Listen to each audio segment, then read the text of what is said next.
Is going to help us in section 7.8, where we will be graphing trig functions, specifically y equals sine of theta, y equals cosine of theta.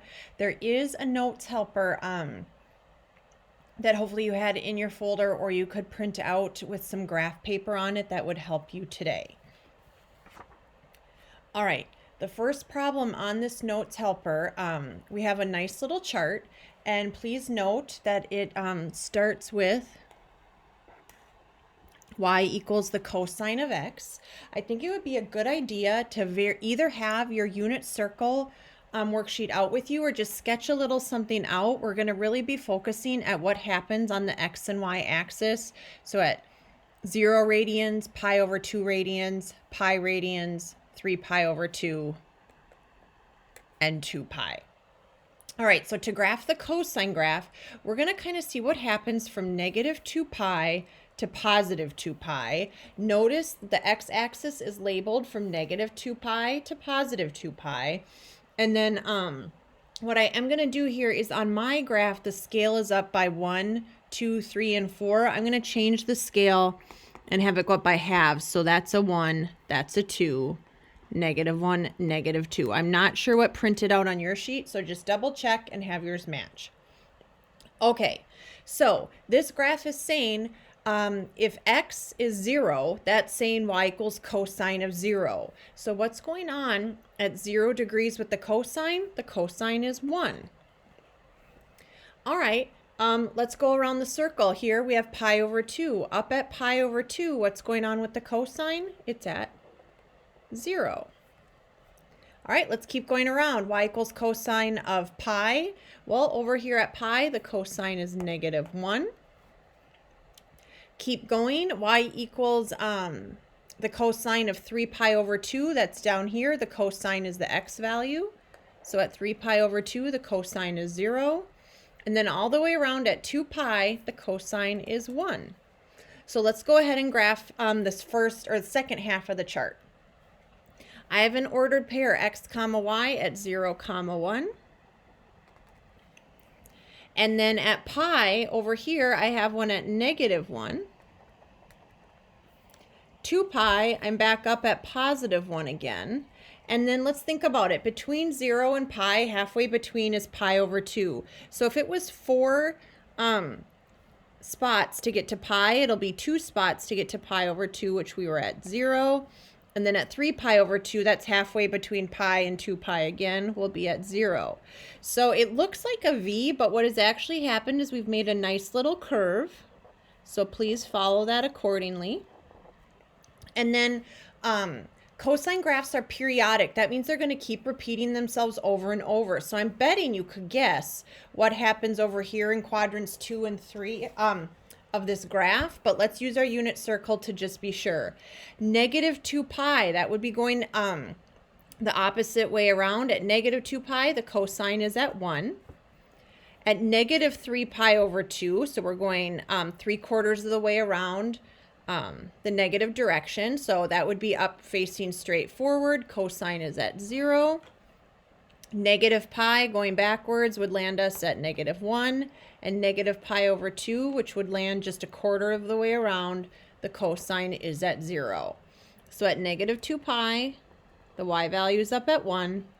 At -3 pi over 2, that's halfway between -2 pi and -pi, we're at 0. When x is -pi, y is -1. And when x is -pi over 2, y is 0. -pi over 2 will be halfway between -pi and 0. And sure enough, we've created a really nice looking cosine graph. I think these points are important. Make sure you've made them big enough so you can remember that they're there. And make sure you have your curves. These are not straight V's. They're nice curves, so some cosine curves. All right, some things to know about this is that these functions are called periodic because they will repeat indefinitely. That'll just keep going over and over again. And the shortest repeating portion is considered a cycle. Okay, so if you look here, you can see there are 2 cycles showing, 2 repeating portions. And then some things else to notice is cosine graphs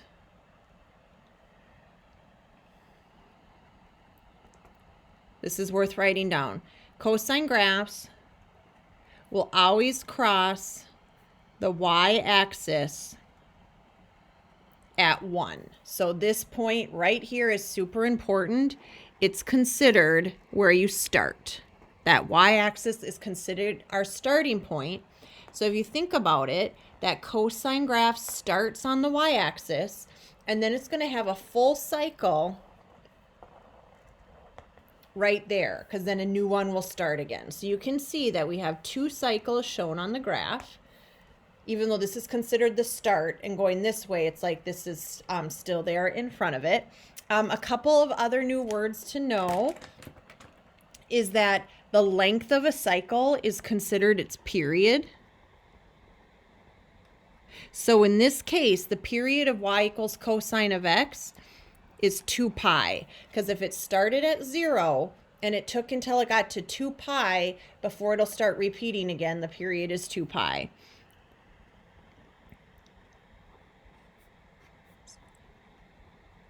Sometimes the period will stretch out and it'll take longer to do one full cycle, or sometimes it'll shorten in and one cycle will happen very quickly. But like the parent graph, 2 pi is the period. All right, another thing to know is that graphs have what's called an amplitude. I look at this x-axis, it's considered the midline. It's the middle of the graph. Half of our graph is below the midline, half of the graph is above. That's considered the midline. And then we have something called an amplitude.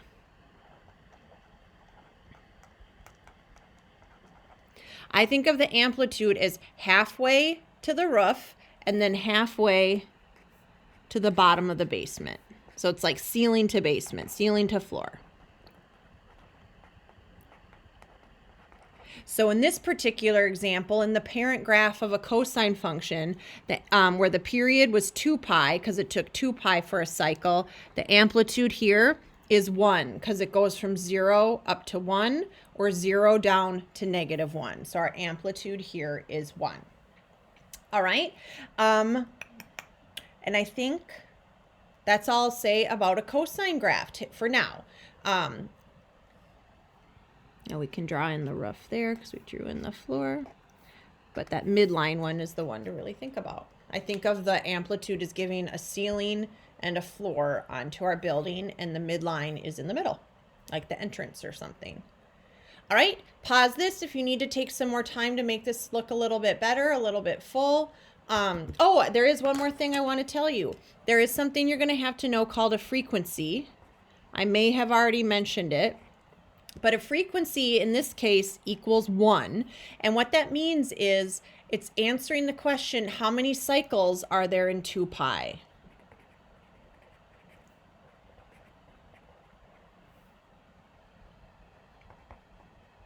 So if I asked what's the frequency, you'd say, all right, well, how many cycles do I see in 2 pi on the graph? There's just 1. It goes down and starts over again, and then it will repeat. All right. Let's move on to the sine graph. Y equals sine of x right here. All right, this is going to be very similar.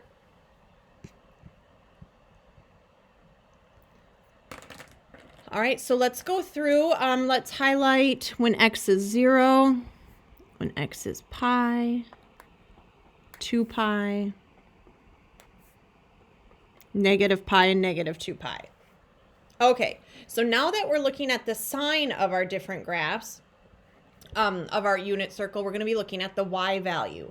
So this, when x is 0, it's saying y equals sine of 0. So we look out at 0 degrees or 0 radians. What's the sine doing? It's at 0. That y value is at 0. All right, what if we rotate up to pi over 2? At pi over 2 radians, what's going on with the sine? It's up at 1.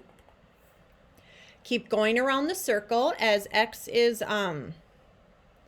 y equals sine of pi. Well, what is the sine doing? The sine is the y value. It's at 0. Keep rotating down to 3 pi over 2. What's the sine doing? It's at -1. And then we go all the way around the circle at 2 pi. The sine is back to 0 again.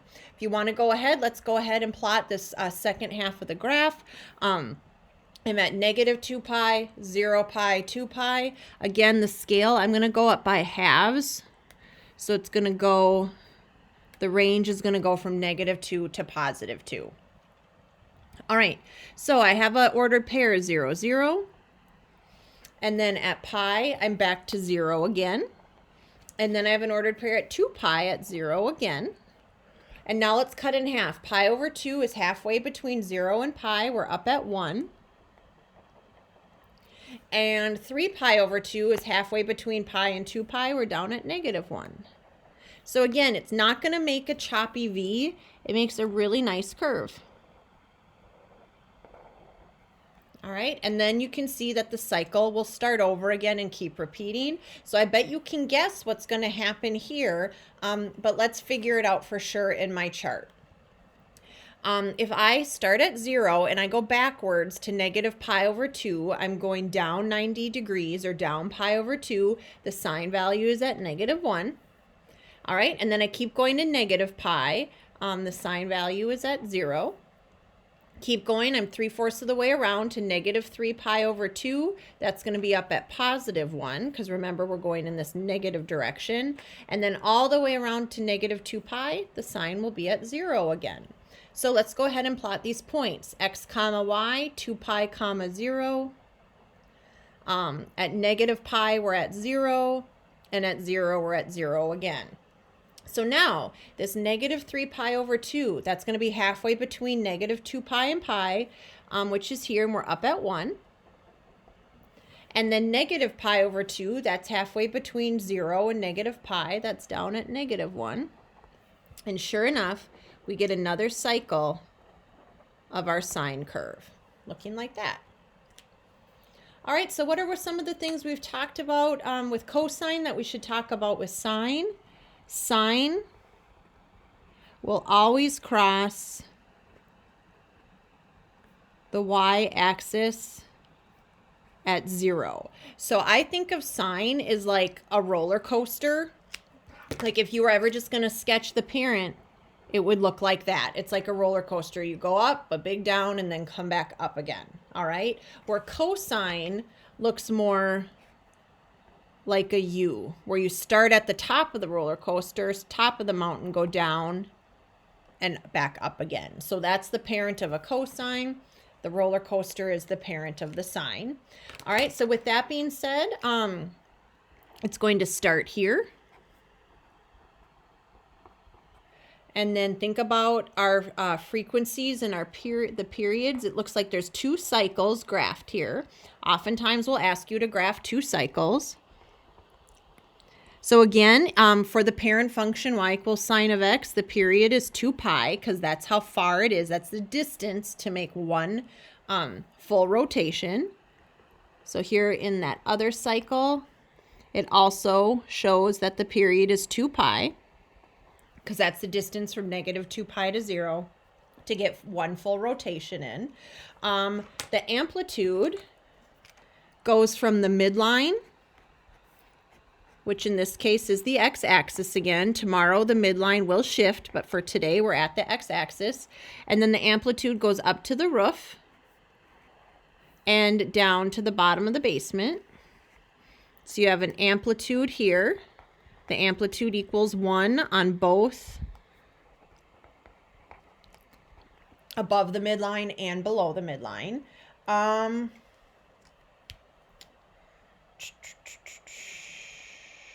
And then I think I would just want to say that this one also, last thing, will have a frequency of 1. Because remember, it's answering the question, how many cycles are there in 2 pi? So from 0 to 2 pi, we only see one sine cycle through that roller coaster, up, down, and then back to the start again. All right, so pause this so you get a really nice y equals sine of x graph. And then let's kind of put it all together just a little bit. All right, so when you look here, we just did y equals sine of x, y equals cosine of x, but I want you to make sure, now we kind of fill it out a little bit, y equals a sine b of x. and y equals a cosine b of x, where you can remember, or you can learn now, that a number multiplying the sine or cosine in front has meaning, as does a number in front of the x has meaning as well. It tells you things. So please notice the a in front that's multiplying. We're used to an a in front being like the stretch, and that's exactly what an amplitude is a stretch. Remember, it's the amount by which the graph goes above or below the x-axis. I think of that, remember, as the ceiling and the floor.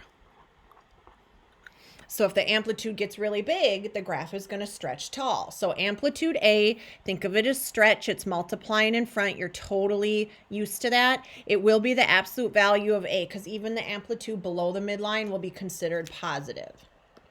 Okay? And then the next number, the B,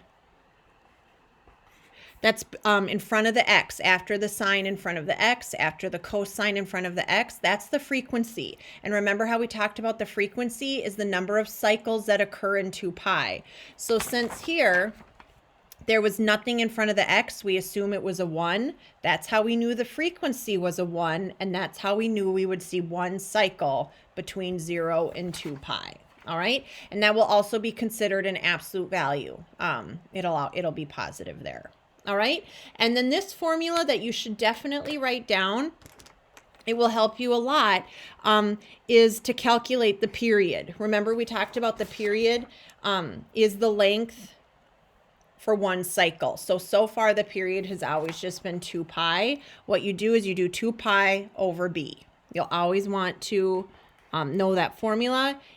It's going to come in handy. The length of the shortest interval before the graph repeats. So far it's been 2 pi because it's taken that long for the graph to repeat. My next video, I'm going to show you about 4 examples so you actually know how to graph some of these on your own. Do not skip them. I'll see you in a minute.